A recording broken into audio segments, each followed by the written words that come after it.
SpaceX last night experienced a third major failure in the test campaign for the Starship. What does that mean for the future of the next generation of Starlink? This is a pretty significant setback. We've got an update.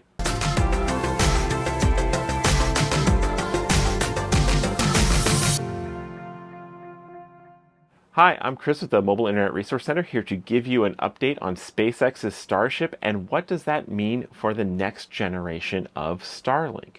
Now, for those who've not been paying attention to space news for the past few years, Starship is SpaceX's next generation massive launch system. It is way bigger than the current Falcon 9. It is way bigger than the Saturn V that took humans to the moon. It is the largest rocket ever built, and it is designed to carry a lot of payload into space and to be completely and fully reusable. The whole thing, the booster and the Starship itself, to come back, land, and be refueled and reused. So ultimately, it will be even cheaper to launch than the Falcon 9, which is only partially reusable.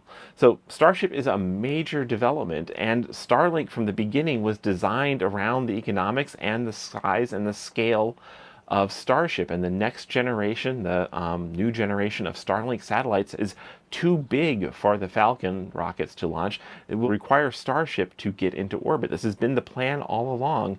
And, well, Starship was supposed to be operational by now. It just keeps slipping schedule and is further and further behind. Now, yesterday was going to be the 9th test flight of Starship, and one of the main goals of this test flight was to test the Starlink deployment system, what they're calling the Pez Dispenser deployment system that would spit out a stack of Starlink satellites into orbit, these new, bigger, more capable next generation Starlink satellites. The Pez Dispenser system was going to be tested yesterday. It was also going to be tested back in January on Flight 7, and then in March on Flight 8, and, well, now in May on Flight 9. And every one of these flights that was going to feature the test of the new Starlink deployment system has been a almost complete failure.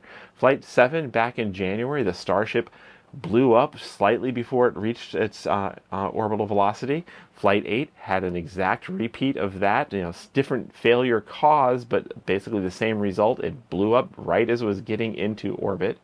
And then, well, Flight 9 yesterday was going to be a third repeat with the same basic goals of get to orbit, test the deployment system, and see if they can actually be able to eventually, very soon, start real next generation Starlink deployments.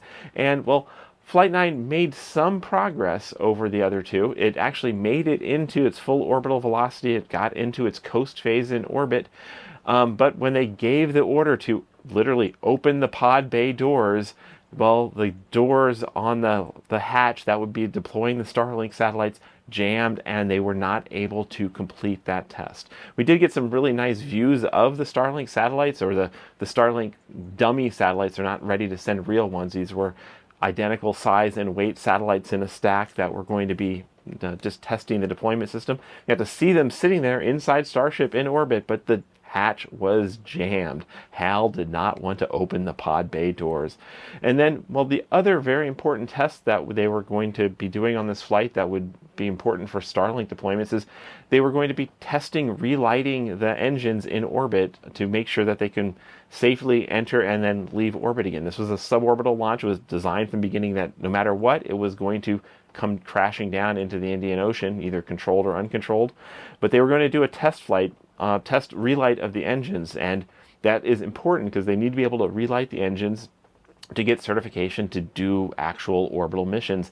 And, well, they sprung a leak and tumbled in orbit, so the Starship was not able to do the test engine relight, and then it entered the Indian Ocean in an uncontrolled fashion, so it was not able to test out the new heat shields either that would eventually lead to reuse. So this was a really big, disappointing third failure in a row for the Starship program. They've clearly got some major redesign work to do. They had a few successes here. They were actually reusing the same booster that we saw back in January, the super heavy first stage booster. We saw them catch that back in January when we went down to see a Starship launch. But first time they were ever able to reuse a Starship booster, but just about everything else that they were testing was a failure this time around. Now, are you mobile and connected? Do you want a cool shirt to brag about it? Well, we can help you out at the Mobile Internet Resource Center by going to rvmobileinternet.com/shirt, and you can get a cool shirt like mine. And best of all, this shirt does not have any URLs, branding, or any of that other marketing stuff. It is just a cool shirt. So if you want a cool shirt, you're mobile and connected, go get one over there. Now, SpaceX operates on a failure is an option development cycle. So they already have the next Starship mostly built. They have the next booster ready to go. And just in maybe 4 to 6 weeks, depending on what they determine as the cause of failures here, they'll be ready to try again and, well, repeat the same tests.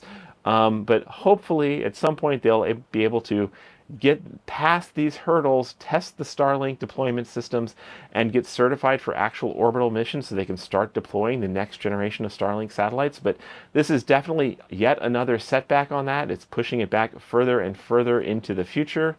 But at some point, they will be over that hump.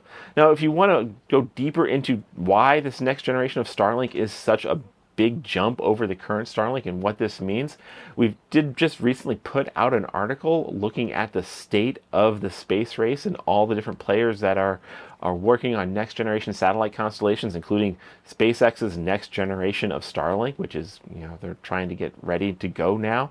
That article has just been published. And then next week, Tuesday, June 3rd, we're doing a live at 3 p.m. Eastern where me and other members of the Mobile Internet Resource Center team will be discussing the state of satellite internet options, and we will be talking more about the next generation of Starlink and what the Starship program means and how this all goes together towards paving the way for, SpaceX in their live broadcast said it's going to be an insane increase in capabilities for what Starlink is capable of. So just what does that mean? And will they ever get there? Will they even manage to get Starship into orbit?